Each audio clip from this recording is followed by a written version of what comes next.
Hello dear students.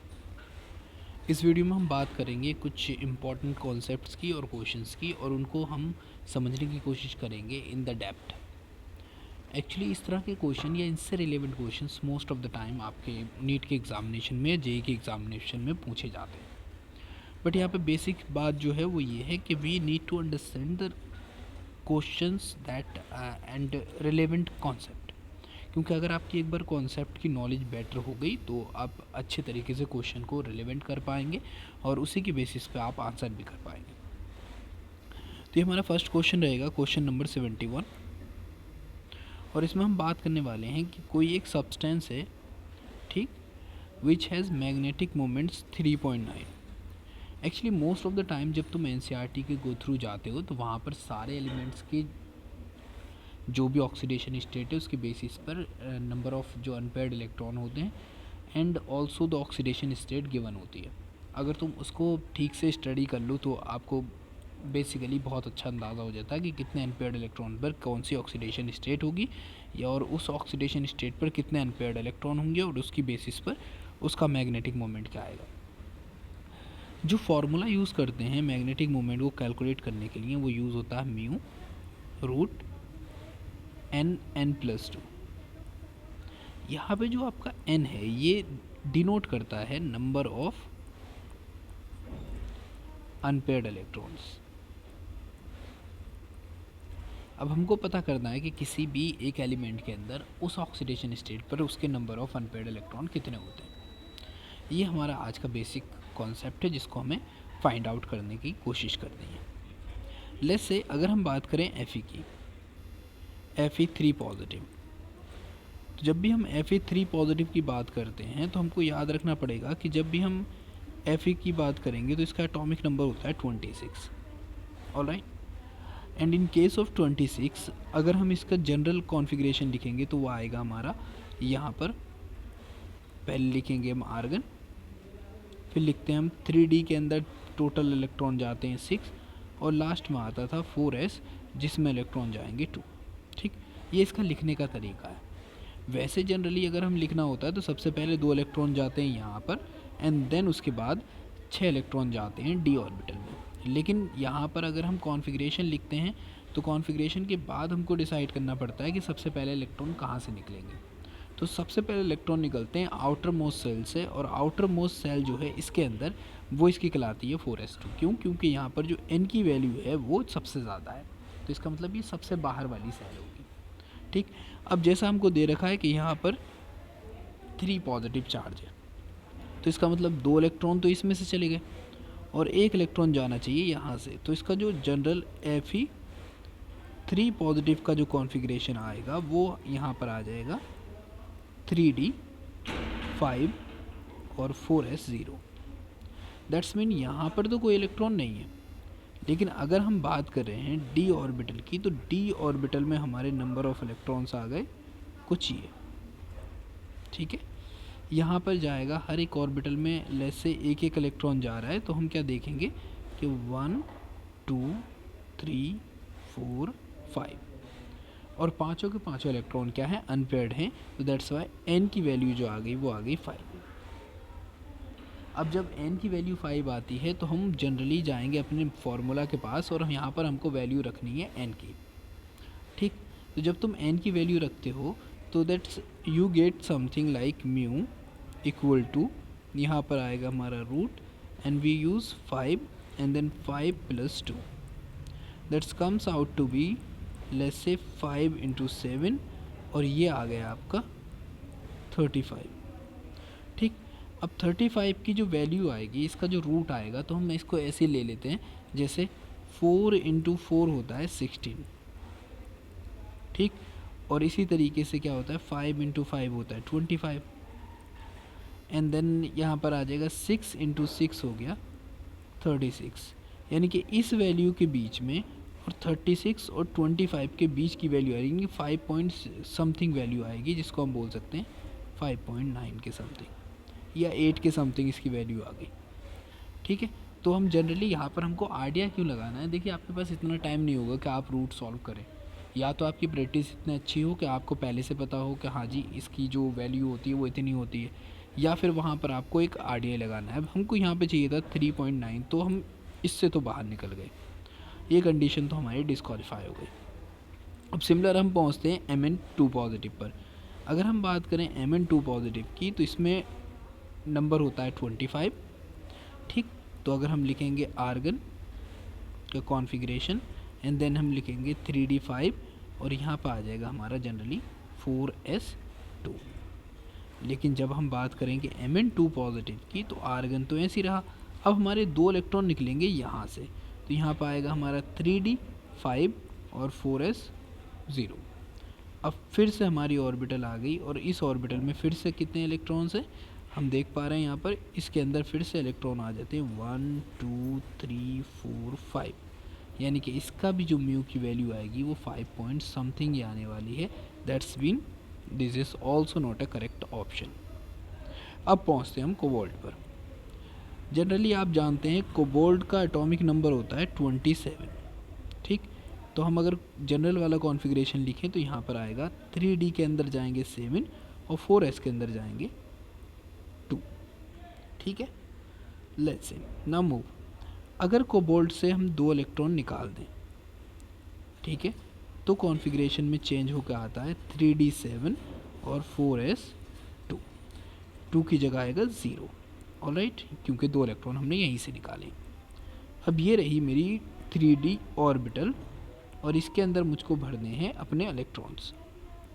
तो 7 electron है, तो 1 2 3 4 5 6 और 7। तो n की वैल्यू आई, यहाँ पे नंबर ऑफ अनपेयर्ड इलेक्ट्रॉन जो रहेंगे मेरे वो आ जाएंगे 3, ऑलराइट। तो 3 यहाँ पर आ गए अनपेयर्ड इलेक्ट्रॉन। अब now I need to calculate कि भाई n की वैल्यू होने क्या वाली है यहाँ पर, या इसका मैग्नेटिक मोमेंट क्या होने वाला है, क्योंकि n की वैल्यू तो हमको मिल चुकी है। तो यहाँ पे क्या करेंगे, हम फॉर्मूला यूज़ करेंगे वही सिमिलर। यहाँ पर आएगा 3 and 3 + 2, that's mean we reach to यहाँ पर 3 एंड देन यहाँ पर आ जाएगा हमारा 5 और मल्टीप्लिकेशन कराने पर हमारी वैल्यू आ जाती है 5 × 3 यानी कि 15, ठीक है। अब इसको देखें हम, 3 × 3 होता है 9, ठीक, और ऐसे 4 × 4 होता है हमारा 16, यानी कि इससे वैल्यू हमारी थोड़ी सी एक नंबर ज़्यादा है। और जो वैल्यू आएगी हमारी 3 से ज़्यादा है तो 3 लेंगे, और उसके बाद हम 16 से थोड़ी सी कम है तो हम 1 पॉइंट कम करेंगे, तो ये आ जाएगा 3.9 बोर मैग्नेटॉन्स, और that is what the correct option. अब now if you really want to think about it, यानी कि नेक्स्ट ऑप्शन को भी अगर आप सॉल्व करना चाहते हैं, तो आप ऐसा सोचें, ये रहा आपके पास कॉपर, इसका एटॉमिक नंबर होता है 29, और यहाँ पे लिखेंगे हम जनरल कॉन्फ़िगरेशन, तो आर्गन को हम लिखेंगे कांस्टेंट की तरह, और यहाँ पे 3d9 आ जाएगा और 4s आ जाएगा 2। लेकिन अगर इस पर आता है 2 पॉजिटिव चार्ज, तो यहाँ पे होता है ये 10 एक्चुअली, अगर करेक्ट वे में लिखें तो ये होगा 1, क्योंकि हमारी जो फुलफिल्ड ऑर्बिटल होती है that is always more stable. लेकिन फिर भी हम ऐसा कर सकते थे, तो यहाँ पे 3d9 बचेगा, क्योंकि एक इलेक्ट्रॉन ये गया हमारा और एक इलेक्ट्रॉन 10 में से जाएगा, तो यहाँ पे 3d9 हो जाएगा। अब इस कंडीशन में अगर हम इसको ध्यान से देखें, तो अगर हम इसके अंदर इलेक्ट्रॉन की फिलिंग करते हैं, ठीक, तो क्या होगा, 1 2 3 4 5 6 7 8 9, और यहाँ पे हमारे पास नंबर ऑफ अनपेयर्ड इलेक्ट्रॉन जो बचे हैं वो बचे हैं 1। Now need to put the value in the formula, और जैसे रखते हैं तो 1 1 + 2 it comes out to be like √3, और √3 की वैल्यू हमारी होती है अराउंड 1.7 की समथिंग बोर मैग्नेटॉन, ठीक है। तो इस तरीके से क्या होता है कि हम यहाँ पर किसी भी वैल्यू को कैलकुलेट कर सकते हैं, और ये भी हमारा करेक्ट ऑप्शन नहीं है। तो हमारा ऑप्शन जो आ जाता है वो आ जाता है कोबाल्ट वाला। तो तुम इस तरीके से बड़ी आसानी से इसके क्वेश्चन के आंसर निकाल सकते हो। तो इसमें कॉमनली जो सबसे ज़्यादा रिक्वायरमेंट होती है वो होती है प्रैक्टिस की। तो आपकी जितनी बेटर प्रैक्टिस होगी आप इतनी आसानी से उसके आंसर तक पहुंच जाएंगे। ऑलराइट, इस तरीके से यहाँ पर इसका आंसर मिल जाएगा। आगे बात करते हैं, in which case there is change in oxidation number, कौन सी वाले केस में ऑक्सीडेशन नंबर के अंदर चेंज आता है, ठीक, आपको ये बताना है। ऑलराइट, तो जनरली जब भी हम बात करते हैं कि ऑक्सीडेशन स्टेट के अंदर कहाँ पर चेंज आएगा, ठीक, तो इन क्वेश्चंस को देखने पर आपको कुछ याद आएगा। जैसे ऑप्शन नंबर पहला देखें कि हमारे पास है एक्वस सोल्यूशन ऑफ CrO4 जो कि एसिडिफाइड है। कैसा है? एसिडिफाइड। तो जब भी हम देखेंगे यहाँ पर कि ये जो ऑप्शन है हमारा CrO4 इसका जब भी हम इसको एसिडिक मीडियम में डालते हैं, तो जब भी ये एसिडिक मीडियम में होगा, यानी कि जो pH होगा हमारा वो लेस देन होना चाहिए 7, ठीक। तो इस कंडीशन में ये हमेशा कन्वर्ट हो जाता है Cr2O7 अब यहाँ पर जानने की चीज़ क्या है कि आपको कैलकुलेट करनी है ऑक्सीडेशन स्टेट, ठीक। तो अगर तुम इसकी ऑक्सीडेशन स्टेट कैलकुलेट करोगे तो यहाँ पर क्या वैल्यू आएगी? हम क्रोमियम को मारते हैं x, यहाँ पे लेते हैं 4, ऑक्सीजन की होती है -2 इक्वल टू, और बाहर जो आ जाएगा वहाँ पे भी आएगा -2। अब ये हो जाएगा x -8 इक्वल टू -2। अब इसको लेकर जाओ आप इधर, तो यू कम टू नो कि यहाँ पर वैल्यू आई हमारी +6, ठीक। तो यहाँ पर क्रोमियम की ऑक्सीडेशन स्टेट है +6। Let's say look at here, यहाँ पर है क्रोमियम, ये पे क्रोमियम को हम मानेंगे 2x प्लस, फिर यहाँ पर आ गया हमारा 7 को -2 से कराएंगे क्योंकि ऑक्सीजन की -2 ही होती है, और ये चार्ज चला जाएगा बाहर की ओर इक्वल के। यह आया हमारा 2x और यहाँ पर आ जाएगा -14 इक्वल टू -2। अब इसको लेकर गए हम इधर, जैसे लेके जाएंगे यहाँ पे हो जाएगा 2x और वहाँ वैल्यू आई प्लस की 12। इस 2 से ये 12 काटेंगे तो यहाँ पर आ जाएगा x बराबर +6। Now you get the value, it is also +6, यानी कि ऑक्सीडेशन स्टेट में यहाँ पर कोई भी चेंज आने वाला नहीं है। दैट्स वाई ये तो ऑप्शन पक्का नहीं होगा, ठीक है। अब हम बढ़ते हैं आगे, कह रहे हैं SA2 gas is passed into Cr2O7 2-, वो भी कैसे मीडियम में? एसिडिक मीडियम में। ऑलराइट, आपको शायद इसे पढ़ने के बाद एक चीज़ याद आई होगी कि if you studied 10th with highly concentration, तो वहाँ पर आता था कि भाई जो ऑरेंज कलर का होता है पोटेशियम डाइक्रोमेट,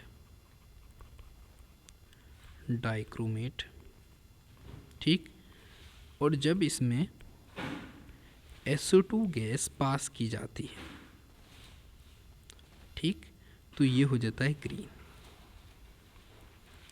अब क्रोमियम जो होता है डाइक्रोमेट, वहाँ पे क्रोमियम की ऑक्सीडेशन स्टेट होती है +6, लेकिन जो ग्रीन कलर देता है क्रोमियम, तो यहाँ पर इसकी ऑक्सीडेशन स्टेट होती है +3, यानी कि एक तरीके से ये +6 से कौन सी स्टेट में जा रहा है? +3 में जा रहा है। तो यहाँ पर क्या हो रही है? इसकी ऑक्सीडेशन स्टेट चेंज हो रही है, ठीक है। ऑक्सीडेशन स्टेट क्या हो रही है? यहाँ पर चेंज हो रही है। दैट्स वाई इस ऑप्शन में अगर हम देखें तो that is A correct option, ठीक। और इसको पढ़ते थे हम कैरेक्टरिस्टिक्स ऑफ केमिकल रिएक्शंस, जहाँ पर जब हम पढ़ते थे कलर चेंज, ठीक, तो कलर चेंज के अंदर ये एक करेक्टरिस्टिक्स आता है। तो that is correct option in this question. अगला बात करें, अगर इसकी बात करते हैं तो इसमें क्या है, इन्होंने बोला है एल्कलाइन मीडियम में क्या होगा। तो देखो एल्कलाइन मीडियम में क्या होता है, इसी रिएक्शन की रिवर्स रिएक्शन होती है, ये जो हमने अभी बात की है। यहाँ पर क्या होता है, जो आपका Cr272- है, इसको जैसे ही हम pH <7 होगा, ये फिर से कन्वर्ट हो जाएगा CrO4 में, ठीक है। तो यहाँ पे होता है एल्कलाइन मीडियम। ये रिएक्शन कुछ इस तरीके से काम करती है। तो ये रिवर्स हो गई, तो दैट्स वाई ये ऑप्शन नहीं होगा, ये तो है ही नहीं बिल्कुल ही। Alright, now need to be here. इन्होंने बोला है कि भाई देखो ये सेम रिएक्शन दिखाई है उन्होंने कि pH ये रहा और pH ये रहा। तो यहाँ पे ये इस स्टेट से यानी कि Cr2O7 2- से CrO4 2- में जा रहा है।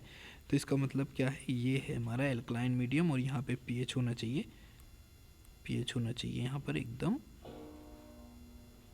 लेस देन 7, मोर देन 7, और यहाँ पे pH होना चाहिए हमारा लेस देन 7, क्योंकि ये यहाँ से यहाँ पे जा रहा है। ठीक है, तो बस हमको इतना ध्यान रखना है। लेट्स से हम पहले वाले ऑप्शन में बात करें तो ये तो दोनों के दोनों एसिडिक हैं, तो दैट्स वाई ये तो होगा नहीं। ठीक है, फिर हम बात करते हैं अगली वाले में। यहाँ पे 4 है और यहाँ पर 8 है, तो यहाँ पे 7 से कम है और यहाँ 7 से ज़्यादा है। ऐसा भी नहीं चलेगा क्योंकि हमको पहले वाले में चाहिए था 7 से ज़्यादा, तो ये गलत हो जाएगा। फिर पहुँचते हम, ये दोनों सेम हो गए फिर से, क्योंकि ये दोनों के दोनों एल्कलाइन मीडियम को डिनोट कर रहे हैं, तो ये फिर से गलत हो जाएगा, जैसे ये दोनों के दोनों एसिडिक कर रहे थे। ठीक है, तो हम बचे कहाँ, यहाँ मोर देन 7 यानी कि एल्कलाइन और लेस देन 7 यानी कि एसिडिक। तो ये एसिडिक मीडियम था जो कि हमको चाहिए था, और ये एल्कलाइन मीडियम था। इस तरीके से तुम इस क्वेश्चन का आंसर निकाल सकते थे, and that is the correct answer that we are looking for. Okay, now we reach to another question. इसमें कहा है कि 74 में बोल रहे हैं कि when excess of KCN added to the solution of CuSO4 then the final product obtain. तो ये बता दीजिए कि फाइनल प्रोडक्ट क्या बनता है। ठीक है, ओके। एक्चुअली इस क्वेश्चन में होता क्या है, जब हम Cu की बात करते हैं तो Cu2 पॉजिटिव से कुछ चीज़ों के साथ, यानी कि कुछ एक तरीके से बोल सकते हैं ग्रुप्स के साथ, या फिर जो अपोजिट स्पीसीज होती है उसके साथ हमेशा डिसप्रोपिनेशन रिएक्शन में जाता है। यानी कि अगर आप देखें CuSO4 के अंदर जो Cu है वो है 2 पॉजिटिव में, लेकिन जैसे ही आप इसके अंदर Cn डालोगे, Cn निगेटिव, ठीक, तो जैसे ही डालोगे तो ये क्या करेगा, अपनी स्टेट चेंज करेगा और ये बना लेगा 2 Cu पॉजिटिव, और साथ में आएगा हमारे पास Cn का 2। इसे बोलते हैं साइनोजन। ये आ गया हमारा साइनोजन। ठीक है, लेकिन साथ में हमारे पास जो Cu है वो कौन सी स्टेट में आ चुका है, पॉजिटिव स्टेट में। The similar reaction take place with the iodine also. ठीक, आयोडीन के साथ और साइनाइड के साथ ये रहना पसंद करता है हमेशा सिंगल पॉजिटिव स्टेट में। अब ये Cu पॉजिटिव जो है, जब यहाँ पे रिएक्शन करेगा Cn से, यानी कि KCN से, या जो भी हमको दिया है, तो यहाँ पे बन के आएगा CuCN। लेकिन फिर हमने बोला है कि ये एक्सिस में है, तो ये CuCN देन अगेन रिएक्शन करता है KCN के साथ, और इस बार ये फॉर्मेशन करता है कॉम्प्लेक्स का। तो यहाँ पे आपके पास K3 और यहाँ पे एक कॉम्प्लेक्स बनकर आएगा आपका CuCN का होल 4, कुछ इस तरीके से।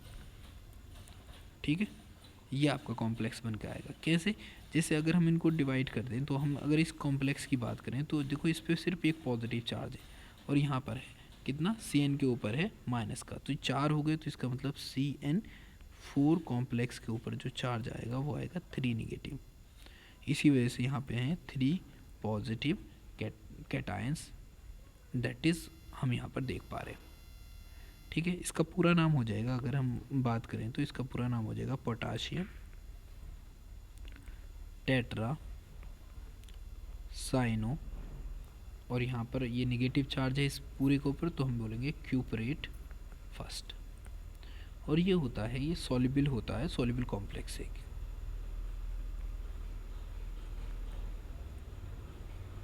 ऑलराइट, तो इसका मतलब यहाँ पर हमारा ऑप्शन कौन सा होना चाहिए, हमारा ऑप्शन है ये सवाल exactly.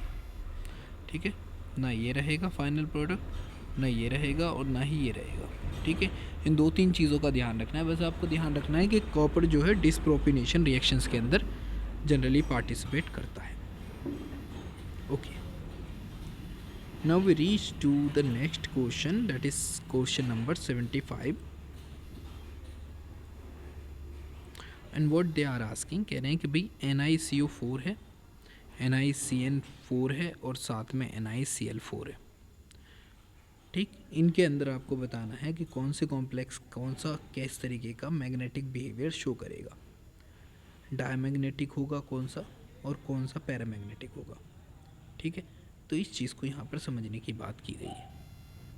Now we need to understand कि if we really want to understand them, then we need to understand something else to.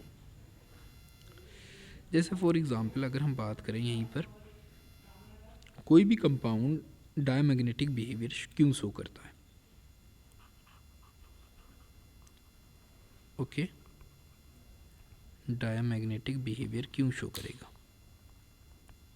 ठीक, जब उसके पास no unpaired electron,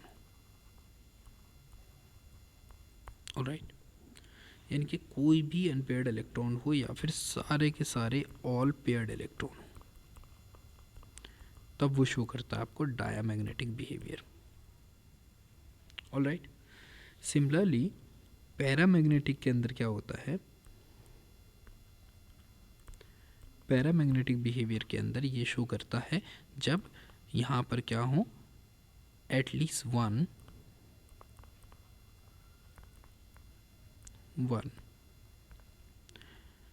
unpaired electron. ठीक, तो जब भी एटलीस्ट वन अनपेयर्ड इलेक्ट्रॉन होगा तो it will definitely show paramagnetic behaviour. वही हमको पता करना है कि भाई कौन सा पैरामैग्नेटिक बिहेवियर शो करेगा और कौन सा नहीं करने वाला। पहले कंपाउंड की बात करते हैं, NiCO का होल 4, लेट्स से NiCO का होल 4।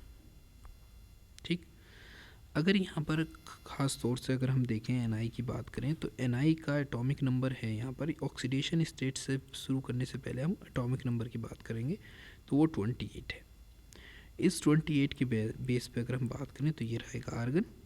ठीक है, यहाँ पर आएगा हमारा 3D जिसमें आएंगे 8 इलेक्ट्रॉन और 4s में आ गए 0। अब यहाँ पर Ni की जो ऑक्सीडेशन स्टेट है वो है 0, यानी कि कोई भी इलेक्ट्रॉन ना ही इसने लूज़ किया है और ना ही गेन किया है। तो इसका मतलब सारे के सारे इलेक्ट्रॉन यहाँ पे 2 है, बाय द वे 2। तो यहाँ पर सारे के सारे इलेक्ट्रॉन क्या हैं, इसकी ऑर्बिटल के अंदर ही रहने वाले, ऑलराइट। तो हम क्या करते हैं, इसको समझने की कोशिश करते हैं। जैसे इसको हम बताएं तो ये है कि स्ट्रॉन्ग फील्ड लिगेंड जो क्या करेगा, जो इन्फ्लुएंस्ड करेगा पेयरिंग को। ठीक, तो पेयरिंग को इन्फ्लुएंस करेगा बाय क्रिएटिंग अ डिस्टेंस और let's say we can say energy gap. तो यहाँ पर हमको इस बात का ध्यान रखना है, ऑलराइट। तो इसी को हम देखते हैं यहाँ पर अभी। तो लेट्स से ये रहा मेरे पास Ni, इसका कॉन्फ़िगरेशन आर्गन को यहीं छोड़ो, यहाँ पर आया 3D 8 4s2 और फिर आएगा 4p0। ठीक है, इस तरीके से आ गया। इसकी जो d ऑर्बिटल है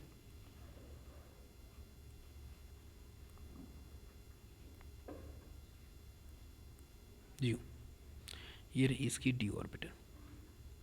d ऑर्बिटल में देखते हैं हम सबसे पहले इलेक्ट्रॉन, तो 1 2 3 4 5 6 7 और 8 यूँ करके। ठीक है, ये क्या है, इसकी ग्राउंड स्टेट है। डन। अब नाउ व्हाट हैपन कि जब ये आएगा under the influence of ligand, जब ये आता है under the influence of ligand, यहाँ पर आता है ये under the influence of ligand. ठीक, तो ये जो इसके इलेक्ट्रॉन थे अभी तक, जो some of the electron were unpaired. ठीक है, तो कुछ इलेक्ट्रॉन क्या थे इसमें, अनपेयर्ड थे। अब वो इलेक्ट्रॉन भी क्या करेंगे, ये जैसे यहाँ पर ये 8 इलेक्ट्रॉन है, 1 2 3 4 5, और ये 2 इलेक्ट्रॉन जो हैं 5 6 7 8, और जो 2 अभी इलेक्ट्रॉन थे हमारे बाहर वाले, वो इलेक्ट्रॉन भी क्या करते हैं, अंदर आने के बाद पेयरिंग कर लेते हैं, यानी कि वो भी जो ऑर्बिटल्स थी वहीं पे पेयर हो जाते हैं सारे के सारे इलेक्ट्रॉन। अब हमारे पास ये ऑर्बिटल बची। ठीक है, तो यहाँ पर एक ऑर्बिटल तो ये है, एक ऑर्बिटल ये है, एक ऑर्बिटल ये है और एक ऑर्बिटल ये है। ये सब के सब क्या हैं, सेम एनर्जी वाली ऑर्बिटल हैं। ठीक, यानी कि डीजनरेट है। तो ये सब के सब क्या करेंगे, आपस में पेयर अप कर लेंगे, और जो भी हमारा लिगेंड आया है लेस से जो भी हमारा लिगेंड आया है वो क्या करेगा, अपने इलेक्ट्रॉन इसमें डोनेट कर देगा, जो हमारा CO है। अब यहाँ पे जो हाइब्रिडाइजेशन होके ये जो ऑर्बिटल बन के आई हैं, ये ऑर्बिटल कहलाएंगी हमारी, इसमें एक s ऑर्बिटल है और 3 p ऑर्बिटल हैं, तो इसको बोलेंगे हम sp3 हाइब्रिडाइजेशन। ठीक, और इसी हाइब्रिडाइजेशन की वजह से इसकी जो ज्योमेट्री हो जाएगी वो हो जाएगी टेट्राहेड्रल। ठीक, अब इसमें नंबर ऑफ अनपेयर्ड इलेक्ट्रॉन की बात करें हम, तो नंबर ऑफ अनपेयर्ड इलेक्ट्रॉन है 0, तो इसका मतलब ये बिहेवियर शो करेगा क्लियरली डायमैग्नेटिक। तो पहली चीज़ हमको यहाँ पर एक ऑप्शन मिल गया डायमैग्नेटिक का, जिसके बेसिस पर हम देखते हैं कि हम आंसर के कितना क्लोज पहुँच सकते हैं। ये सब प्रैक्टिस वाले होते हैं, इनको वहाँ पर सॉल्व करने की ज़रूरत भी नहीं पड़नी चाहिए, अगर आप घर से बेटर तरीके से प्रैक्टिस करके जाएँ तो। पहले वाले ऑप्शन में बोला है उन्होंने कि NiCO4 and NiCl4 are diamagnetic. ठीक है, तो यहाँ पे डायमैग्नेटिक के साथ आ रहा है। फिर अगले में बोला है NiCl4 and NiCN4 2- is diamagnetic, और इसको बताया है पैरामैग्नेटिक। तो इसका मतलब ये ऑप्शन तो हमारा गलत ही हो गया। फिर उन्होंने ऑप्शन चेंज किए हैं और इस बार इसको भी डायमैग्नेटिक ही बताया है। अगले ऑप्शन में देखते हैं कि इसको बोलता है कि ये तो डायमैग्नेटिक है, लेकिन ये सा वाला और ये सा वाला क्या होते हैं, पैरामैग्नेटिक है। ठीक है, तो इसका मतलब हमको अभी एक ऑप्शन के साथ और जाना पड़ेगा, तो जिससे हमको हमारे आंसर की क्लोजनेस पता चल जाएगी। तो लेट्स से बात करते हैं इस वाले की। फॉर्मूला है NiCN4 और ये आता है 2-। ऑलराइट, यहाँ पे Ni के ऊपर चार्ज आया है 2 पॉजिटिव, यानी कि ऑक्सीडेशन स्टेट रहेगी। तो अगर हम इसका कॉन्फ़िगरेशन लिखें तो यहाँ पर हम क्या करेंगे, इस बार 3D के अंदर 80 आते हैं और 4s के अंदर जाएगा 0, क्योंकि ये 2 इलेक्ट्रॉन पहले ही लूज़ कर चुका है। डन। तो अगर हम यहाँ पर कॉन्फ़िगरेशन में बात करेंगे तो Cn जो होता है एक स्ट्रॉन्ग लिगेंड है, ये हमको याद रखना है, स्ट्रॉन्ग फील्ड लिगेंड। तो अगर Ni की बात करते हैं 2 पॉजिटिव के अंदर, ठीक, तो यहाँ पर आएगी हमारी 3D 8 4s 0 और यहाँ पर आता है 4p 0, पहली ऑर्बिटल, दूसरी, एंड देन ये आगे तीसरी orbital. Let's change the pen. अब क्या करेंगे हम, 1 2 3 4 5 6 7 और 1 8, ये थी हमारी ग्राउंड स्टेट। लेकिन जैसे ही अंडर द इन्फ्लुएंस आता है, इन्फ्लुएंस ऑफ लिगेंड, इसकी ऑर्बिटल के अंदर क्या होगी, due to strong field ligand pairing हो जाएगी। तो पेयरिंग को हमको दिखाना है यहाँ पर कुछ ऐसे। ऑलराइट, तो पेयरिंग होगी तो क्या होता है कि यहाँ पर 1 2 3 4 और ये दोनों इलेक्ट्रॉन पेयर्ड हो रहे हैं, तो दैट्स वाई यहाँ पर 8 इलेक्ट्रॉन आ गए। डन। अब हमारे पास क्या होगा, ये ऑर्बिटल और ये एक ऑर्बिटल और ये चारों ऑर्बिटल क्या हैं, डीजनरेट है। देन ये चारों की चारों ऑर्बिटल क्या कर लेंगी, आपस में एक दूसरे के साथ पेयर अप कर लेंगी। ये एक p ऑर्बिटल बच गई, जो इसकी ये एक्स्ट्रा वाली ऑर्बिटल थी वो ये आ गई। ठीक है, लेकिन ये ऑर्बिटल और ये दोनों ऑर्बिटल इधर आ जाती हैं। ठीक है, और यहाँ पर जो हाइब्रिडाइजेशन तैयार हुआ, उस हाइब्रिडाइजेशन को बोलेंगे हम d, क्योंकि एक ऑर्बिटल d की है और एक s है और 2 p है, तो इसको बोलते हैं dsp2 हाइब्रिडाइजेशन। ऑलराइट, और इसकी जो स्ट्रक्चर होगी वो होगी स्क्वायर प्लेनर। ठीक है, अब यहाँ पे नंबर ऑफ अनपेयर्ड इलेक्ट्रॉन हमारे पास फिर से क्या होगा, 0, यानी कि ये फिर से होगा diamagnetic. Now let's check the closeness of answer. ये तो हमारा पहला ऑप्शन पहले ही जा चुका है। अब बात करते हैं कि इन्होंने इसके बारे में बोला है पैरामैग्नेटिक, जो कि रॉन्ग है क्योंकि ये तो खुद ही डायमैग्नेटिक है। फिर ये यहाँ पे इसको बोल रहे हैं डायमैग्नेटिक, जो कि सही है। ठीक, अगले ऑप्शन में इसको बोला है इन्होंने डायमैग्नेटिक जो कि करेक्ट था, लेकिन इन दोनों को बोल दिया था पैरामैग्नेटिक, जिसमें ये सा वाला ऑप्शन डायमैग्नेटिक है, दैट्स वाई ये इनकरेक्ट हो गया। तो हमारा ऑप्शन होगा ये। ठीक है, सी एन की बात कर लूँ तो सी एन के अंदर क्या होता है कि ये जो सी एन है ये एक वीक फील्ड लिगेंड है, ठीक। तो इसमें क्या आएगा कि वीक फील्ड लिगेंड होने की वजह से यहाँ पर पेयरिंग नहीं होगी, तो नो पेयरिंग होगी।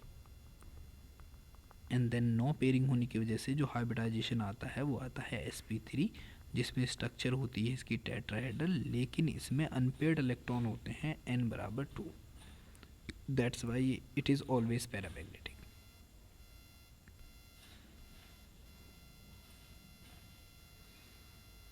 Now we reach to question number 76. And in question number 76 we are going to discuss which of the following is organometallic compound. Being organometallic, यहाँ पर एक कंडीशन होती है जो तुमको याद रखनी है कि organometallic के अंदर कोई भी मेटल डायरेक्टली बॉन्डेड होनी चाहिए कार्बन से,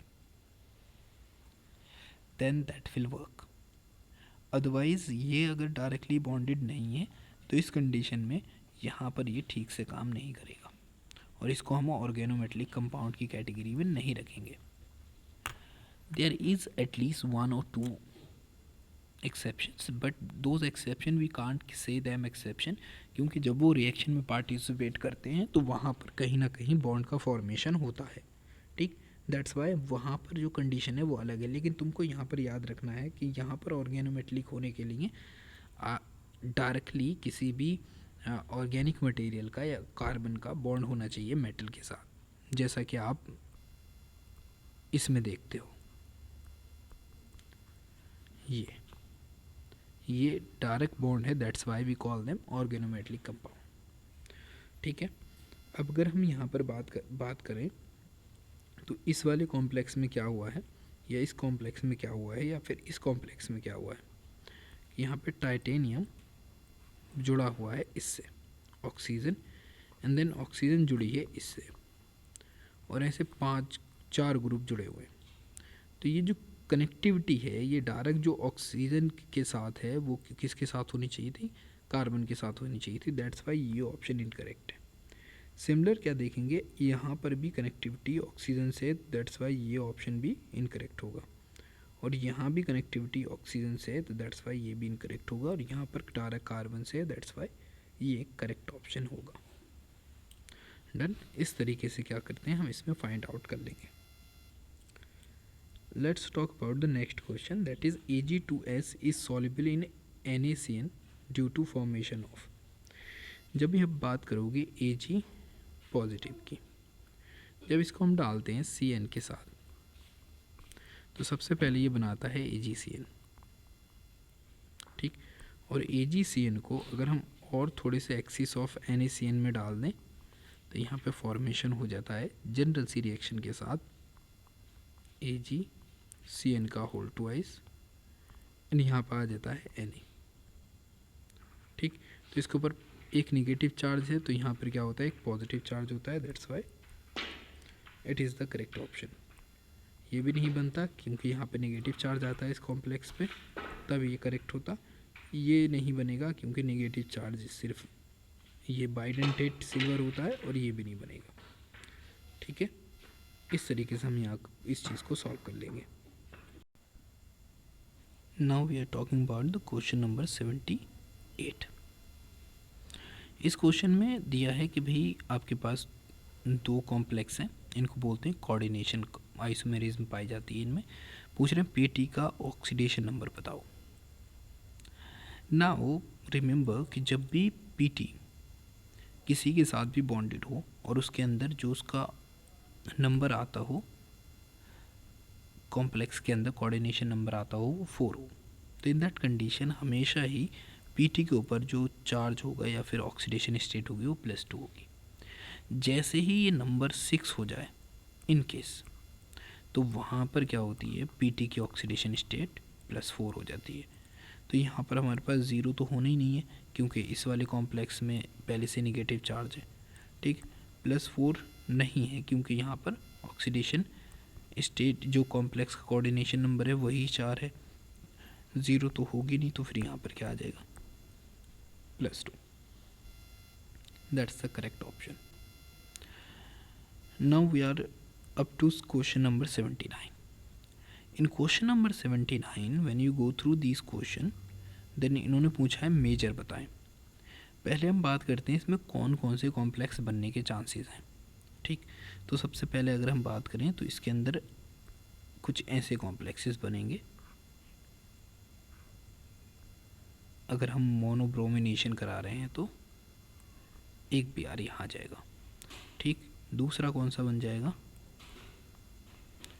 दूसरा बनेगा कि CH3 यहीं रहे, एक Br यहाँ लग जाए। तीसरा कौन सा बनने के चांसेस हैं, तीसरी बनने के चांसेस हैं कि CH3 तो यहीं रहेगा और Br यहाँ लग जाएगा। और एक फोर्थ और बनने के चांसेस हैं कि CH3 तो यहीं रहेगा और Br इधर लग जाएगा। तो इतने कॉम्प्लेक्सेस मोनोब्रोमिनेशन कराने पर हो जाएंगे। लेकिन हमको देखना है कि सबसे ज़्यादा स्टेबल कौन सा होगा। तो देखें, यहाँ पे जुड़ा है तो प्राइमरी है, यहाँ पर जुड़ा है तो सेकेंडरी है, और यहाँ पर जुड़ा है तो सेकेंडरी है। लेकिन यहाँ पे अगर ब्रोमीन जुड़ा है तो ये आ रहा है आपका टर्शरी कार्बन, जो कि बहुत ज़्यादा स्टेबल होता है ड्यू टू, क्योंकि यहाँ पर ये जो ब्रोमीन अपनी तरफ इलेक्ट्रॉन खींचेगा तो उसकी इलेक्ट्रॉन की डिमांड्स को ये तीनों कार्बन क्या करेंगे, पूरा कर देंगे। तो दैट्स वाई ये सा वाला क्या होगा, मेजर होगा। ठीक, और इससे अगर इंटरमीडिएट भी बनता है तो वो इंटरमीडिएट भी ज़्यादा स्टेबल होगा। दैट्स वाई यहाँ पे हमारा ये साला ऑप्शन नहीं है, ये ऑप्शन भी नहीं होना चाहिए। फिर हम जाएंगे इस वाले ऑप्शन पर, तो दैट्स वाई ये ऑप्शन भी नहीं होगा फिर। तो मेजर का ऑप्शन हमारा वही आने वाला है। Now we are talking about the question number 80। Question number 80 को अगर आप ध्यान से देखो तो यहाँ पे बोला है कि देखो आपके पास 3 टाइम्स Cl2 है, UV रेज हैं और 500 केल्विन है। ठीक, इसी तरीके से यहाँ पे बात करें तो यहाँ पे रिएक्शन हो रही है फ्रिडल क्राफ्ट, क्योंकि ये रिएक्शन हो रही है in the presence of AlCl3। और AlCl3 की प्रेजेंस में जो रिएक्शंस होती हैं वो होती हैं इलेक्ट्रोफिलिक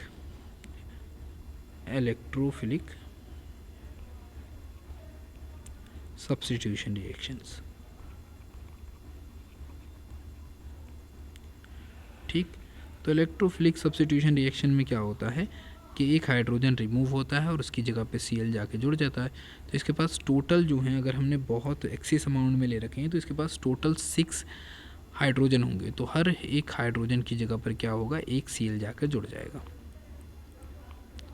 कुछ इस तरीके से। Alright, but in the second case पहले हम चेक करते हैं हमारे ऑप्शन में क्या क्या है। पहला ऑप्शन तो हमारा यही आ गया, ठीक है, कि यहाँ पर हमको ये सवाल मिल गया जो हमको प्रोडक्ट चाहिए था।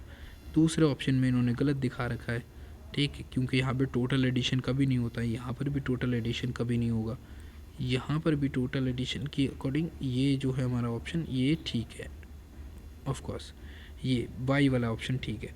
तो यहाँ पे हम देखते हैं कि भाई एक्स वाले ऑप्शन में क्या होगा।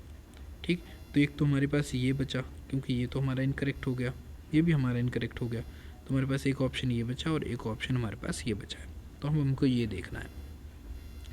अगर हम बात करें in the presence of sunlight, high temperature या हाई सनलाइट है और हमारे पास 3Cl2 है, यानी कि 3 दूनी 6 हो गए। ठीक है, तो उस तरीके से अगर रिएक्शन होती है तो यहाँ पर ये क्या दिखा रहे हैं, बिल्कुल कंप्लीट एडिशन, पूरे का पूरा कंप्लीट का कंप्लीट एडिशन दिखा रहे हैं कि यानी कि ये जो मॉलिक्यूल है इसके अंदर सारे के सारे क्लोरीन जुड़ रहे हैं। तो जब भी सनलाइट होती है या हाई टेम्परेचर होता है, ये दोनों कंडीशन, यानी कि सनलाइट हो या तो यूवी रेज हो या फिर हाई टेम्परेचर हो, उस कंडीशन में क्या होगा, ये सारे के सारे बॉन्ड टूटेंगे, सारे के सारे बॉन्ड टूटेंगे। ठीक, और यहाँ पर हर एक बॉन्ड की जगह पर एक Cl जुड़ जाएगा, यानी कि जो 6 का क्लोरीन एटम थे वो 6 के 6 क्लोरीन एटम जुड़ जाएंगे। That's mean it is satisfying हमारा ऑप्शन नंबर 1। तो यहाँ पर हमारा ऑप्शन नंबर 1 करेक्ट रहेगा। ऐसा कभी नहीं होता क्योंकि सेम प्रोडक्ट नहीं आता है, तो दैट्स वाई ये इनकरेक्ट हो जाएगा। ठीक है, तो इस तरीके से आप इस क्वेश्चन को सॉल्व कर सकते हैं। Thank you very much for watching this video. इस सीरीज़ से रिलेटेड कुछ 6-7 वीडियो और आने वाली हैं, तो उसको थोड़ा ध्यान से देखें। That will help you to approach answer. Thank you very much.